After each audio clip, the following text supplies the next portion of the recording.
तो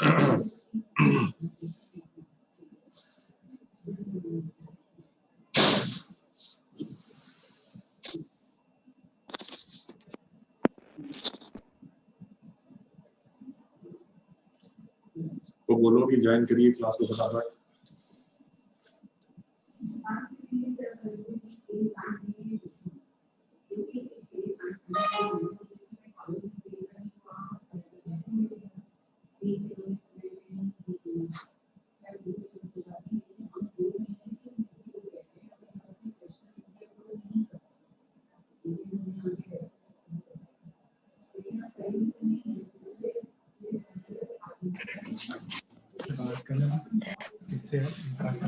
बोलो नहीं, आप लोग बात करो। वेरी गुड, बात करिए बट जरा म्यूट करके बात करिए आपस में।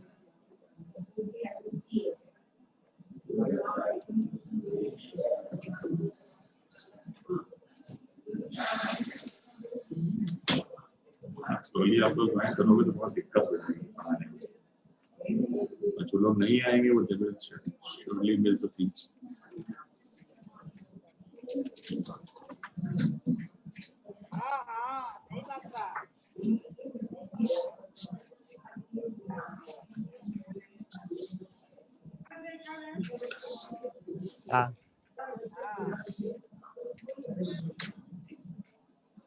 अटेंडेंस चैट बॉक्स में डालते रहिए आप सभी लोग और कनेक्ट होते रहिए। I am going to start. Last time पर हम लोगों ने जो था डिस्कस किया था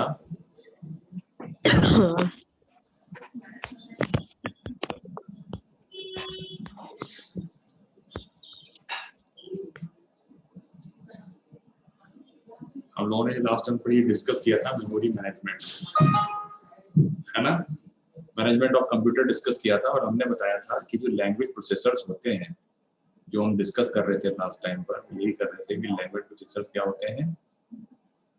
हमने बताया था कि ये सिस्टम सॉफ्टवेयर की कैटेगरी में आते हैं। एक हमारा होता है असेंबलर, और एक होता है हमारा इंटरप्रेटर, और एक होता है हमारा कंपाइलर। ये तीन चीजें हमने बताई थी लास्ट टाइम पर आप लोगों को। तो असेंबलर बेसिकली क्या होता है, अगर हम लोग असेंबलर की बात करें तो असेंबलर का काम होता है हाई लेवल प्रोग्राम को, जैसा कि मैंने यहाँ लिखा भी हुआ है, असेंबली लैंग्वेज को कन्वर्ट करता है मशीन लैंग्वेज, ठीक है ना। यानी ये एक असेंबलर एक ऐसा सिस्टम सॉफ्टवेयर होता है जिसका काम होता है असेंबली लैंग्वेज को मशीन लेवल लैंग्वेज में कन्वर्ट करना। अब मशीन लेवल लैंग्वेज क्या होती है हमको आपको पता है, ये 0 और 1 की फॉर्म में होती है। और अगर हम असेंबली लैंग्वेज की बात करें तो असेंबली लैंग्वेज एक ऐसी लैंग्वेज होती है जो कि high level plus low level का कॉम्बिनेशन होती है। यानी जब भी हम असेंबली लैंग्वेज के कोड लिख रहे होते हैं तो कुछ इस तरीके से लिखे जाते हैं कि उसमें हम हाई लेवल वर्ड्स का भी इस्तेमाल करते हैं, कीवर्ड्स का भी इस्तेमाल करते हैं, और साथ ही साथ लो लेवल कीवर्ड्स का भी इस्तेमाल करते हैं, यानी आप 0-1 का भी इस्तेमाल करते हैं। जैसे पहले आप लोगों के माइक्रो प्रोसेसर की लैब हुआ करती थी तो उसमें आप लोग पढ़ा करते थे सीओ में, पता नहीं है कि नहीं, पहले होती थी। तो उसमें क्या होता था, ऐसे आपने लिखा 2 नंबर्स को ऐड करना है तो आप क्या लिखते थे, ऐड, आपने लिखा ऐड और साथ में लिख दिया 1 0 0 1 0 0 1 1। अब यहाँ पर आप देखेंगे तो क्या आपको दिख रहा है कि ऐड जो आप पढ़ पा रहे हो ये हाई लेवल लैंग्वेज में लिखा हुआ कोड है। इसका मतलब आप समझ रहे हो कि आप एक जो ऑपरेशन परफॉर्म कर रहे हो वो एडिशन करेगी। एडिशन किसका करेगा, इस 0 1 0 1 जो हमारी बाइनरी बिट्स हैं इनका। तो इस तरीके से क्या हो गया कि जो असेंबली लैंग्वेज हो गई वो कॉम्बिनेशन होती है high level plus low level का। लेकिन हमारा जो कंप्यूटर होता है सीपीयू वो केवल और केवल मशीन लेवल लैंग्वेज समझता है। तो इस तरीके की असेंबली लैंग्वेज को या मिडिल लेवल लैंग्वेज को कन्वर्ट करने के लिए हम लोग क्या इस्तेमाल करते हैं, असेंबलर, जो इस असेंबली लैंग्वेज को कन्वर्ट कर देता है 0 और 1 की फॉर्म में, ठीक है।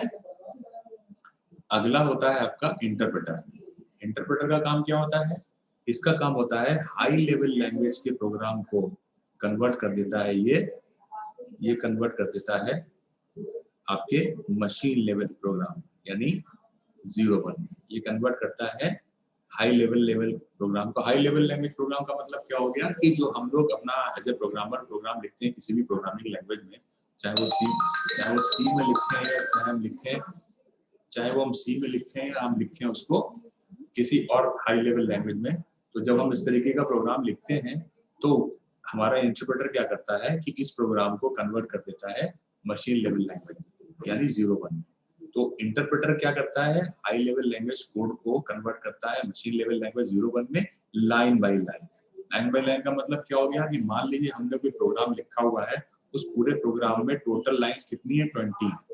तो 20 लाइंस का अगर हमने कोई प्रोग्राम लिखा हुआ है तो इंटरप्रेटर क्या करेगा, इस तरीके से 1 2 3 4 यानी लाइन बाय लाइन ये जो हमारे कोड लिखे हुए हैं, इन कोड को एक बार में एक लाइन को कन्वर्ट करेगा। किस में कन्वर्ट करेगा, हाई लेवल लैंग्वेज से मशीन लेवल लैंग्वेज। अगर किसी लाइन में मान लीजिए लाइन नंबर 3 पर कुछ एरर नजर आ जाती है हमारे इंटरप्रेटर को, तो इंटरप्रेटर हमारा कन्वर्जन वहीं पर रोक देगा। रोक देगा मतलब क्या हो गया, आगे वो चौथी लाइन को चेक नहीं करेगा और आपको सजेस्ट करेगा कि इस पर्टिकुलर लाइन नंबर पे हमारा ये एरर है, पहले इसको आप रिमूव करिए, उसके बाद हम आगे बढ़ेंगे। तो जब आप उस एरर को करेक्ट कर देंगे और दोबारा से इंटरप्रेट करेंगे अपने प्रोग्राम को, तो फिर से वो लाइन पहली लाइन से शुरू करेगा, दूसरी, तीसरी, चौथी, पांचवी और आगे जितने भी लाइन का आपका कोड है बढ़ता चला जाएगा। इन केस अगर कहीं कोई एरर नहीं आती है तो हमारा जो कन्वर्जन होगा high level to low level वो सक्सेसफुल हो जाएगा।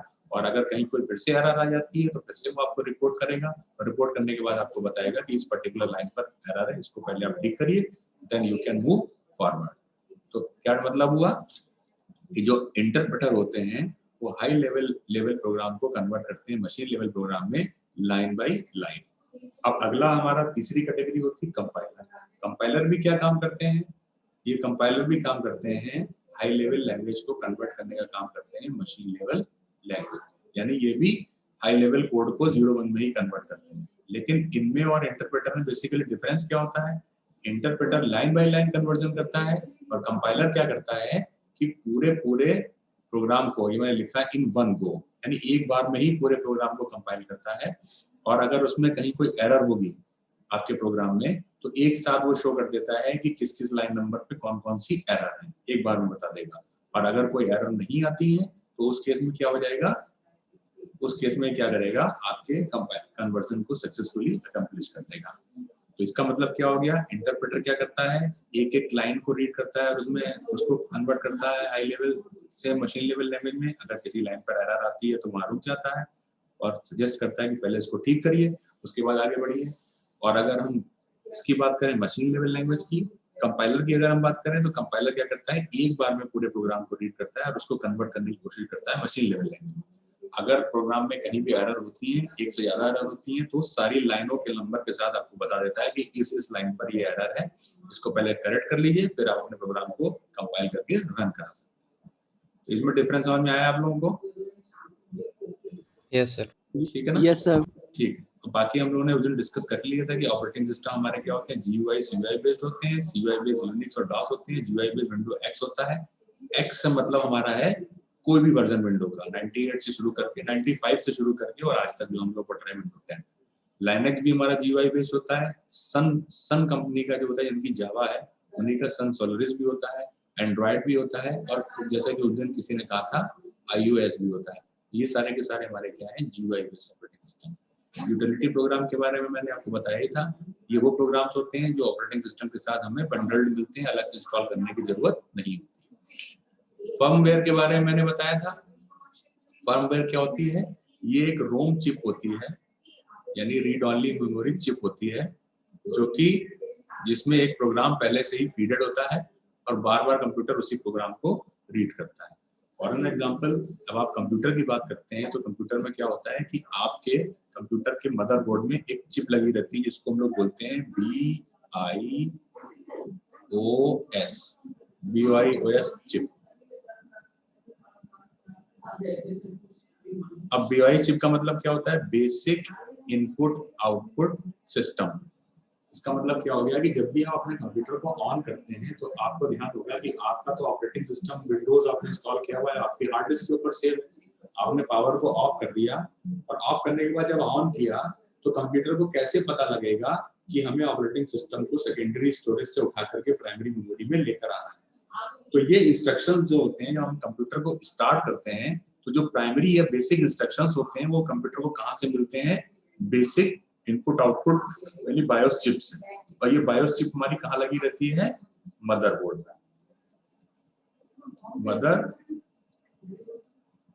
बोर्ड में। तो ये हमारी जो बेसिक जो बायोस चिप होती है मदरबोर्ड में लगी रहती है। तो सबसे पहले क्या होता है, जैसे हम कंप्यूटर को ऑन करते हैं तो एक पोस्ट ऑपरेशन परफॉर्म होती है, जिसको हम लोग बोलते हैं पोस्ट ऑपरेशन। का मतलब होता है पावर ऑन सेल्फ टेस्ट।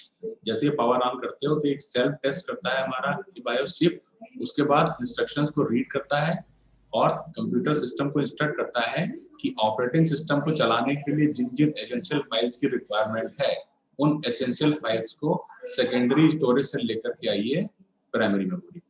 ठीक है ना? तो इस तरीके से हमारा ये इंस्ट्रक्शन चलता है। तो ये जो हमारे फर्मवेयर होते हैं, ये वो फर्मवेयर होते हैं जो प्री इंस्टॉल्ड होते हैं, जो पहले से हमारे कंप्यूटर सिस्टम में इंस्टॉल होते हैं। जैसे कि मैंने आपको कल रिमोट का भी एग्जांपल दिया था, वो चाहे सेट टॉप बॉक्स का हो, चाहे वो आपका डीवीडी सीडी प्लेयर का हो, या आपका किसी भी एक्स बॉक्स का हो। ह्यूमन वेयर क्या होता है?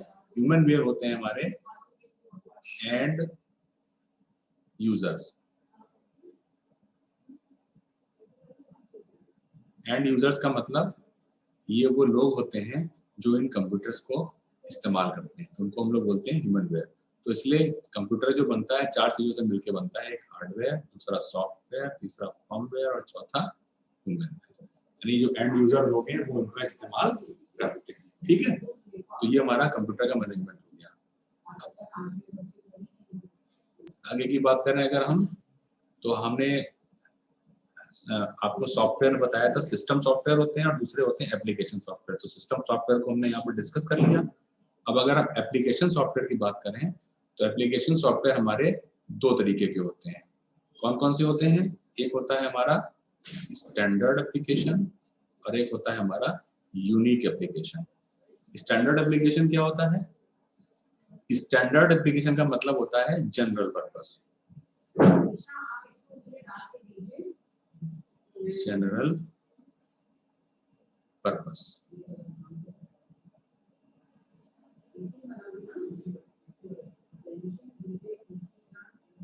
ठीक है ना? जनरल पर्पस का मतलब क्या हो गया कि ये वो सॉफ्टवेयर होते हैं जिनका इस्तेमाल कोई भी कर सकता है, हर जगह हर ऑर्गेनाइजेशन में इसका इस्तेमाल हो जाता है। जैसे अगर आप एमएस ऑफिस की बात करें तो एमएस ऑफिस हर जगह इस्तेमाल होता है। और एमएस ऑफिस में हम लोग क्या पढ़ते हैं? पूरे पैकेज का नाम एमएस ऑफिस होता है और इसके अंदर क्या क्या आता है? MS Word, MS Excel, MS PowerPoint, MS Access, FrontPage, कई सारी चीजें होती हैं। ये सारी चीजें आपको इस एमएस ऑफिस पैकेज के अंदर मिलती हैं। तो ये क्या होता है? ये जनरल पर्पस सॉफ्टवेयर है। इसे मार्केट से कोई भी परचेज करे और अपने कंप्यूटर सिस्टम में इंस्टॉल करके इसका इस्तेमाल कर सकता है। यानी अगर किसी को लेटर टाइप करना है, एक्सेल शीट बनानी है, पावर पॉइंट प्रेजेंटेशन बनानी है, तो वो कोई भी व्यक्ति हो, चाहे वो कंप्यूटर फील्ड का एक्सपर्ट हो या कोई भी लेमैन हो, कोई भी इसको इंस्टॉल करके थोड़ा सा सीख करके इनमें काम कर सकता है। यानी इसको इंस्टॉल करने के लिए कोई जनरल या बेसिक रिक्वायरमेंट्स नहीं होती है कि ये होना चाहिए। और दूसरा हमारा एक टैली होता है। टैली भी हमारा क्या है? जनरल पर्पस सॉफ्टवेयर है। कोई भी ऑर्गेनाइजेशन, कोई भी व्यक्ति इसको खरीद करके अपना सिस्टम इंस्टॉल करके इस टैली में वर्क कर सकता है। यानी ये मार्केट में अवेलेबल सॉफ्टवेयर हैं जो जनरल पर्पस नीड को फुलफिल करते हैं। दूसरे हमारे क्या होते हैं? Unique application. यूनिक एप्लीकेशन क्या होते हैं? इस तरीके के सॉफ्टवेयर जो होते हैं designed for specific need of an organisation of the client. यानी कोई अगर कंपनी है, जैसे मान ली आप ही में से कोई अपनी कंपनी खोलता है और मार्केट में बहुत सारे ईआरपी पहले से ही डेवलप्ड अवेलेबल हैं, लेकिन आपको लगता है कि हमें एक ऐसा ईआरपी डेवलप कराना है जो केवल और केवल मेरी ऑर्गेनाइजेशन की नीड्स को फुलफिल करे। तो उस केस में आप क्या करते हैं? किसी सॉफ्टवेयर डेवलपमेंट कंपनी से कॉन्टेक्ट करते हैं, ठीक है ना? और वो कंपनी क्या करती है? आपका यानी ऑर्गेनाइजेशन का या क्लाइंट का रिक्वायरमेंट एनालिसिस करती है कि जो बंदा है जो सॉफ्टवेयर डेवलप कराना चाहता है उसकी बेसिक रिक्वायरमेंट्स क्या है। तो सारी रिक्वायरमेंट्स पढ़ लेता है, समझ लेता है, तब उसके अकॉर्डिंग सॉफ्टवेयर डेवलप कर देता है। तो जो ये सॉफ्टवेयर आपका बनता है ये क्या होता है? यूनिक होता है। यूनिक का मतलब जिस ऑर्गेनाइजेशन के लिए बनाया गया है ये केवल उसी ऑर्गेनाइजेशन के लिए ही वर्क करेगा। जैसे हमारे ईआरपी सिस्टम्स होते हैं, ईआरपी सिस्टम जितने होते हैं ये जनरली ऑर्गेनाइजेशनल बेस्ड होते हैं। ऑर्गेनाइजेशनल बेस्ड होते हैं यानी जिस पर्टिकुलर कंपनी ने अपने लिए इस ईआरपी को डेवलप कराया हुआ है ये ईआरपी उसी कंपनी के लिए ही काम करेगा। ठीक है ना? तो हम लोगों ने क्या किया? फर्मवेयर को डिस्कस कर लिया, ह्यूमनवेयर को डिस्कस कर लिया, सिस्टम सॉफ्टवेयर डिस्कस कर लिया और एप्लीकेशन सॉफ्टवेयर डिस्कस कर लिया। आप सभी लोग अटेंडेंस मार्क कर दीजिए। अगर अटेंडेंस मार्क नहीं करेंगे तो ये समझ लीजिए कि आपकी अटेंडेंस नहीं लग पाएगी। इस चीज का आप ध्यान रखें।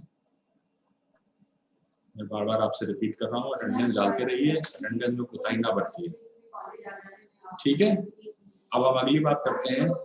अगला टॉपिक जो है, अगला टॉपिक हमारा है, वो है हमारा क्या कहते हैं, नंबर सिस्टम।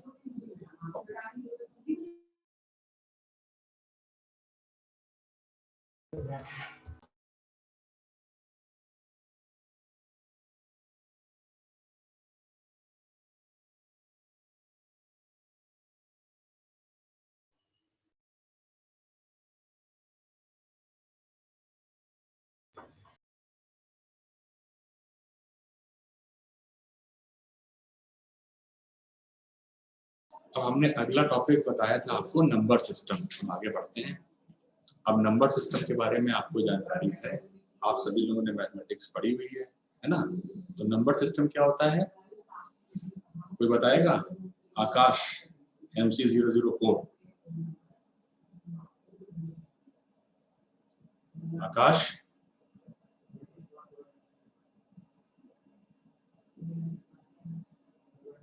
आकाश कुमार,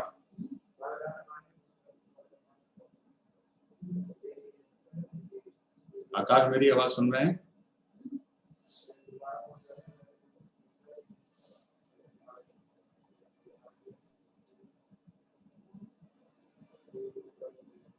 पारुल,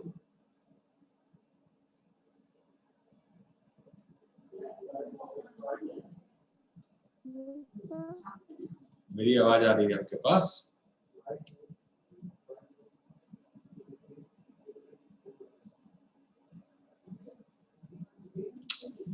चलिए ठीक है। तो नंबर सिस्टम बेसिकली क्या होता है कि जो भी हम लोग मैथमेटिक्स में वर्क करते हैं या कंप्यूटर सिस्टम में वर्क करते हैं, वो पूरे सिस्टम को फॉलो करता है। हेलो तो मैं सर, मेरा वॉइस सर ग्लिच हो गया था सर। अच्छा, तो मैं आपसे पूछ रहा था कि नंबर सिस्टम को बताइए क्या होता है, आप एक्सप्लेन कर दीजिए। Sir representation of number. Sir जैसे बाइनरी नंबर हो गया, डेसिमल नंबर हो गया। Exactly sir. तो इसमें मैंने ये लिखा हुआ है, देयर आर बेसिकली, है ना, बेसिकली क्या होता है, there are basic two types of data which are stored and processed by computers. दो तरीके के data, namely characters and numbers. दो तरीके के डेटा जो होते हैं कंप्यूटर में स्टोर करते हैं और उनको प्रोसेस करते हैं। यही तो होता है ना भाई। नंबर सिस्टम हमारे 1 2 3 4 हो गया, कैरेक्टर्स हमारे ABCDEFGH वगैरह हो गया। कैरेक्टर्स में हमारे वो सारे स्पेशल सिंबल भी आते हैं जो हमारे कीबोर्ड के ऊपर बने होते हैं, है ना। जितने भी स्पेशल सिंबल आपके कीबोर्ड में बने रहते हैं, dollar, percentage, greater than, less than, exclamation sign, ये सारे के सारे जो नंबर्स लिखे रहते हैं सिंबल से, सारे के सारे स्पेशल सिंबल भी एज ए कैरेक्टर ही काउंट होते हैं। तो दो तरीके के डेटा होते हैं बेसिकली जिनको हम कंप्यूटर में प्रोसेस करते हैं और स्टोर करते हैं। एक हमारा होता है कैरेक्टर, ये लिखा हुआ है, और दूसरे होते हैं नंबर, ठीक है ना। कैरेक्टर्स क्या होते हैं? हाँ, कैरेक्टर्स जो होते हैं include letters and special symbols. जैसे हमने बताया था अभी कि कैरेक्टर में जो हमारे लेटर्स भी आते हैं और स्पेशल सिंबल्स भी आते हैं। For example, computers may be programmed to read a lot of names, sort them in alphabetical order and print in the sorted list. The other type of data are decimal number system. दो तरीके के कौन से system हो गए हमारे? एक तो डेटा हमारा ये हो गया, डेटा हमारा पहला क्या हो गया, जो कैरेक्टर्स हो गए और नंबर्स हो गए। और जो दूसरे तरीके के डेटा होते हैं वो क्या होते हैं हमारे? डेसिमल नंबर सिस्टम्स होते हैं। और डेसिमल नंबर सिस्टम क्या होते हैं? अब आपको पता ही है, 1 से लेकर के 9, 0 से लेकर 9 तक की जितनी भी डिजिट्स होती हैं, यानी टोटल कितने नंबर ऑफ डिजिट्स हो गए? 10। तो ये हमारे डेसिमल नंबर सिस्टम हो गए, 1 2 3 4 4 8 9 5 1 5 6 9 एक्सेट्रा। तो ये हमारे क्या हो गए? डेसिमल नंबर सिस्टम हो गए। Numbers are processed using arithmetic operations such as add, subtract, multiply and divide. इनको हम करते हैं। In this case we assign values to numbers and the processing results in the new value. तो हमारे कितने तरीके के डेटा हो गया? एक तो हो गया हमारा हम जो कैरेक्टर्स और नंबर को यूज करते हैं, दूसरा हमारा नंबर सिस्टम्स होता है। अगर हम इसकी बात करें तो तो पहले हम बात कर लेते हैं कि नंबर सिस्टम क्या होता है। भाई नंबर सिस्टम में हमें पता है कि नंबर ऑफ डिजिट्स परमिटेड कितनी होती है डेसिमल में, 0 to 9, यानी कितनी हो गई 10। 10 तो 10 होने की वजह से डेसिमल नंबर सिस्टम का जो बेस होता है वो क्या होता है, बेस 10 बेस 10 होता है। बेस इसका कितना होता है 10। तो 10 ठीक है, तो इसका मतलब ये हो गया कि डेसिमल नंबर सिस्टम में हम जो भी प्रोसेसिंग करते हैं वो क्या करते हैं, प्रोसेसिंग हमारी क्या होती है, टू द बेस 10 होती है, टू द बेस 10 होती है डेसिमल नंबर सिस्टम में जो भी हमारी प्रोसेसिंग होती है। तो the number system used almost universally by human is called decimal system, यानी यूनिवर्सली डेसिमल नंबर सिस्टम सारे ह्यूमन बीइंग्स इस्तेमाल करते हैं। It is so firmly ingrained in our minds from early childhood that we use it correctly without even pausing to understand the system of numbers. The decimal number system is a number system which has a base or radix of 10, जो मैंने आपको बताया। Base क्या होता है इसका, 10 होता है। In decimal number system we have 10 symbols, 10 symbol होते हैं, जैसा कि मैंने आपको ये बताया हुआ है। यहाँ पर वो कहाँ से शुरू करते हैं, 0 से 9 तक के होते हैं। इसमें तो किसी कोई डाउट है नहीं। It must be noted. No sir. It must be noted that all positional number systems have the highest numerical symbol having a value 1 less than the base.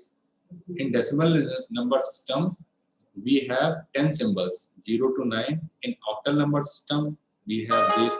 ये आगे हम डिस्कस करेंगे। तो डेसिमल नंबर सिस्टम में total हमारे कितना base कितना होता है, 10 होता है, और नंबर्स कितने होते हैं, 0 to 9। अब जैसे मान लीजिए लिखा है for example the decimal number 45987, इसको अगर हमें डेसिमल नंबर सिस्टम में रिप्रेजेंट करना है तो हम किस तरीके से करेंगे, क्योंकि ये हमारा विदाउट डेसिमल नंबर है, इंटीजर नंबर है, तो हम कहाँ से शुरू करेंगे, शुरुआत करेंगे 7 से, यानी हम कहाँ से चलेंगे, राइट टू लेफ्ट चलेंगे। तो क्या लिखेंगे, 7 into 10 की पावर 0 प्लस अगला नंबर क्या है 8, इसको हम लोग लिखेंगे 8 into 10 to the power 1, 9 into 10 to the power 2, 5 into 10 to the power 3 and 4 into 10 to the power 4। अब अगर इसको आप कैलकुलेट करेंगे तो कितना हो जाएगा, 10 की पावर 0 कितना हो जाएगा 1, तो ये हमारा कितना आ जाएगा 7, ये कितना आ जाएगा 80, ये कितना आ जाएगा 900, ये कितना आ जाएगा 5000, और ये कितना हो जाएगा 40,000। ठीक है, जब इसको आप ऐड करोगे तो क्या आ जाएगा, 40,000 प्लस 5,000 45,000 प्लस 900 यानी 45,900, फिर ये प्लस 80 प्लस 7, तो ये कितना हो जाएगा 45,987। तो यानी हम डेसिमल नंबर को डेसिमल नंबर सिस्टम में to the base of 10 represent करते हैं, और राइट टू लेफ्ट चलते हैं हमेशा जब रिप्रेजेंट करना होता है, और हमारी जो बेस की वैल्यू जो हम पावर में शुरू करते हैं वो 0 से शुरू होती है और पॉजिटिव डायरेक्शन में बढ़ती चली जाती है। अब यही चीज अगर डेसिमल में दी हुई हो तो हम कहाँ से शुरू करेंगे, लेफ्ट टू राइट शुरू करेंगे, और ये पावर हमारी माइनस में आगे बढ़ेगी ना, n-1 n-2 इस तरीके से। ठीक है, इसमें तो किसी को डाउट नहीं। नो सर ये सर, माइनस वाला कॉन्सेप्ट एक बार फिर बता दीजिए। अभी बताएंगे, आगे आते हैं, बिल्कुल परेशान होने की जरूरत नहीं है।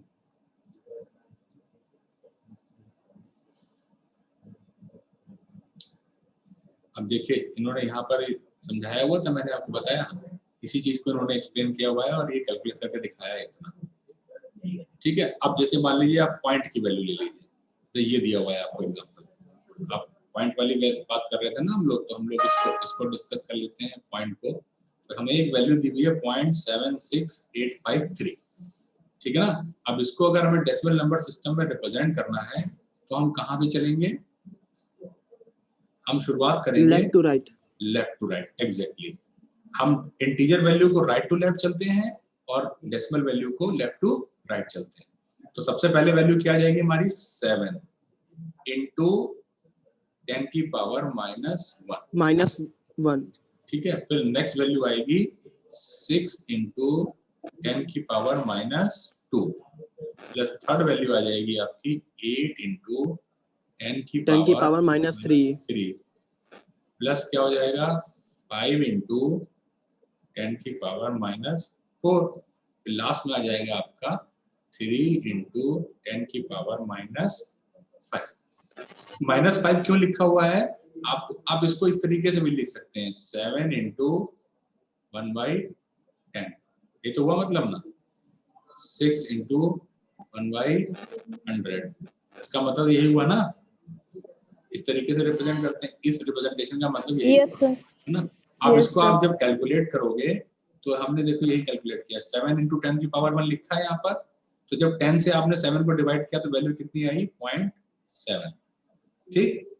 फिर आपने 10 - 2 यानी 100 को आपने 6 को 100 से डिवाइड किया तो वैल्यू कितनी आई?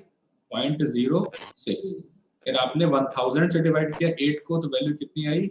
कितनी आई? 0.008 फिर आपने क्या हुआ, 10,000 से डिवाइड किया 5 को, वैल्यू कितनी आई? 0.0005 इसी तरीके से जब इससे इसको डिवाइड किया तो वैल्यू आपकी ये आ गई, और जब इसका आप सम निकालोगे तो फाइनल सम क्या आ जाएगा? 0.76852।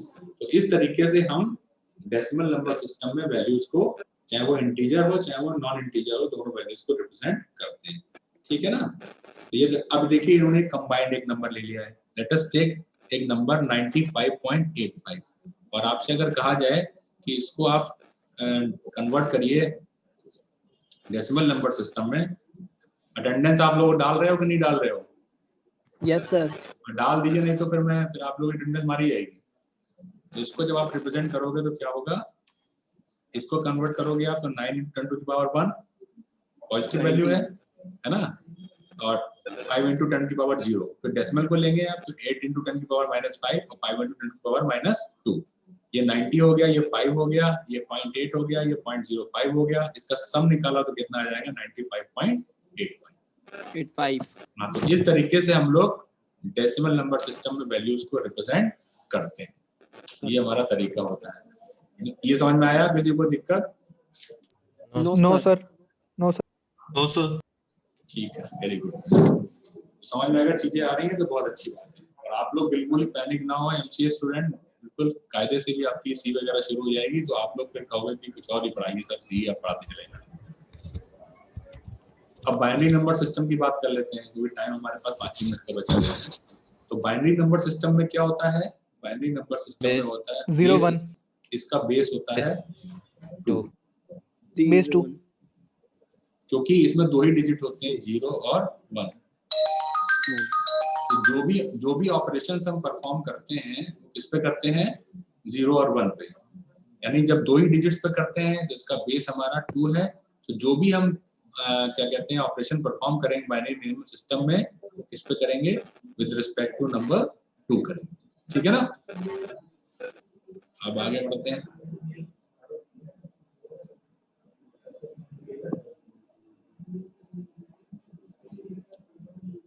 अब हम अगला जो टॉपिक करेंगे वो हम कन्वर्जन की बात करेंगे, conversion from decimal to binary, किस तरीके से हम कन्वर्जन इंप्लीमेंट कर पाते हैं किसी भी एक नंबर का। तो ये हम अभी डिस्कस करते हैं।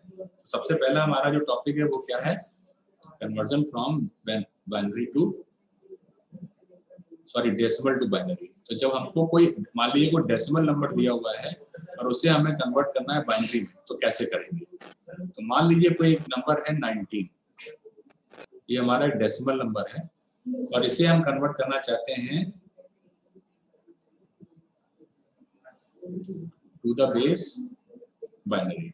ये क्वेश्चन मार्क का सिंबल, हम इसमें कन्वर्ट करना चाहते हैं, तो कैसे कन्वर्ट करेंगे? इसका तरीका क्या होता है? आप जैसे मैंने लिखा हुआ इस तरीके से भी लिख सकते हैं, और आप जैसे अपना ट्रेडिशनल तरीके से करते हैं ना, इस तरीके से भी कर सकते हैं। तो सबसे पहले हमने क्या लिया? 2 लिया नंबर है, 2 से डिवाइड किया 19 को, तो 2 9 हमारा कितना हो गया? 18। अब हमने क्या किया? रिमाइंडर कितना बचा? 1।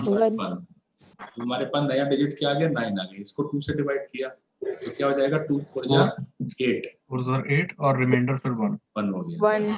अब हमने फिर से लिया 2 को किया तो 2 2 जा रिमाइंडर 0 2 1 जा 2 1। ठीक है, तो डिजिट्स हमारी क्या बनी? अभी इसके आगे तो डिवाइड होगा नहीं, 1 0 0 1 1 1 0 0 1 1। अब सुन लीजिए, इसका तरीका क्या होता है कि जब इस तरीके से हम नंबर को लिखते हैं तो हमेशा जो बिट्स को अरेंज करते हैं वो नीचे से ऊपर की तरफ करते हैं, ठीक है ना, रिवर्स रिवर्स ऑर्डर में। तो हम किस तरीके से लिखेंगे 1 0 0 1 1, ठीक है, ये हो गया। Yes, अब sir. इस केस में जो हमने पहली डिजिट ये वाली ली हुई है ये हमारी कहलाएगी MSB और ये हमारी कहलाएगी LSB। इसका मतलब क्या हो गया, MSB का मतलब हुआ मोस्ट सिग्निफिकेंट बिट और LSB का मतलब हुआ लीस्ट सिग्निफिकेंट बिट, ठीक है। तो ये हमारा क्या कन्वर्जन हो गया 19 का टू द बेस 2, बाइनरी में हमने इसको कन्वर्ट कर दिया, क्लियर। तो देखिए यही हमारा आंसर आया है, यहाँ पर बाइनरी को हमने कन्वर्ट कर दिया है, डेसिमल को हमने कन्वर्ट कर दिया है बाइनरी में। समझ में आई बात आप लोगों को? Yes yes sir. Yes sir. अब अगला नंबर है हमारा 252। अब इसको अगर कन्वर्ट करना है तो हम कैसे करेंगे, सेम प्रोसेस, 252 को हमें कन्वर्ट करना है, म्यूट कर लीजिए अपने आप को प्लीज, जो रोल नंबर 5 है ये डबल ई वाले। अब 2 से इसको आप डिवाइड करोगे तो 126